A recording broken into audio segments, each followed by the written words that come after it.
শেরপুরের শ্রীবর্দী উপজেলার গারো পাহাড় ঘেরা বাবেলাকোনা চান্দাপাড়া গ্রামের সুখেন দাওয়া ও তার স্ত্রী মেরিনা দালবত। মেরিনা দালবতের পৈতৃক সূত্রে পাওয়া ১৩ একর জমি নিয়ে কয়েক যুগ ধরে দ্বন্দ্ব প্রতিপক্ষ পিলা দালবতের সাথে।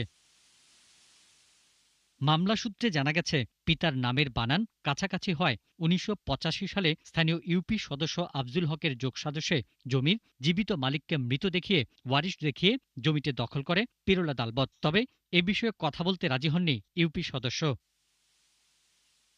পরে ১৯৯৩ সালে আদালতের দ্বারস্থ হন মেরিনা দালবত। ওই বছর তাদের পক্ষে রায় এলেও প্রতিপক্ষরা উচ্চ আদালতে আপিল করে। ২০২৫ সালের মার্চে উচ্চ আদালতও মেরিনা দম্পতির পক্ষেই রায় দেয়। কিন্তু প্রতিপক্ষরা প্রভাবশালী হয় বুঝে পাচ্ছেন না জমি। ২৬ একর ১০ শতাংশের মধ্যে কিছু জমি তারা ভয় ভীতি দেখায়া দখল করছে। দখল কইরা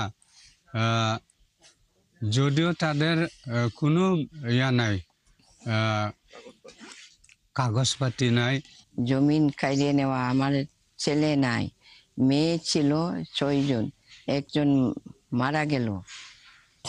মেয়ে এখন আমি বর্তমান অসহায়। বিভিন্ন দপ্তরে ধর্ণা দিয়েও কোনো ফল পাননি অসুস্থ ও বয়োবৃদ্ধ মেরিনা দালবত ও সুখেন দাওয়া দম্পতি। সে তো মৃত্যু না, সে বেশি আছে। কেস মামলা করছে, কেস মামলা কিন্তু তাই ডিগ্রি পাইছে। এটা আমরা সবার মুহূর্তে কিন্তু শুনি, এলাকার সাধারণ মানুষ সবাই কয় না জমিন সে ওই লোভেরই। এই এলাকায় কিছু টাউটবাটপার আছে, তার এই জায়গাগুলোর নাম ওস্তাদ মেম্বার।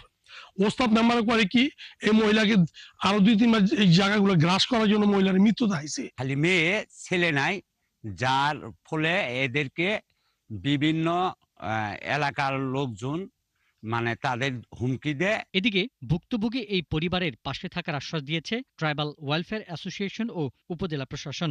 নৃগোষ্ঠীর যে পরিবারটা যাদের জমি বেহাত অবস্থায় আছে, তাদের বিষয়ে আমি কেবলমাত্র অবগত হলাম আপনার মাধ্যমে। আমি তাদের ব্যাপারে বাকি খোঁজ খবর নিয়ে ব্যবস্থা নিব। তাদের জমি তাদেরকে ফিরিয়ে দেওয়ার জন্য যা করতে হয় আইনানুগ ব্যবস্থা নেওয়া হবে। মেরিনা হয়তো যে কোনো কাগজ হইতে পারে, মোতলা মোতনা যে হইতে পারে, কিন্তু আসলে মেরিনাই একমাত্র এই চিজন একমাত্র মেয়ে বর্তমান আছে, এখনই বেঁচে আছে, সে মারা যায় নাই। দ্রুতই জমিটি প্রকৃত মালিকের কাছে বুঝিয়ে দেবে প্রশাসন, এমনটাই প্রত্যাশা ভুক্তভোগী ও এলাকাবাসীর।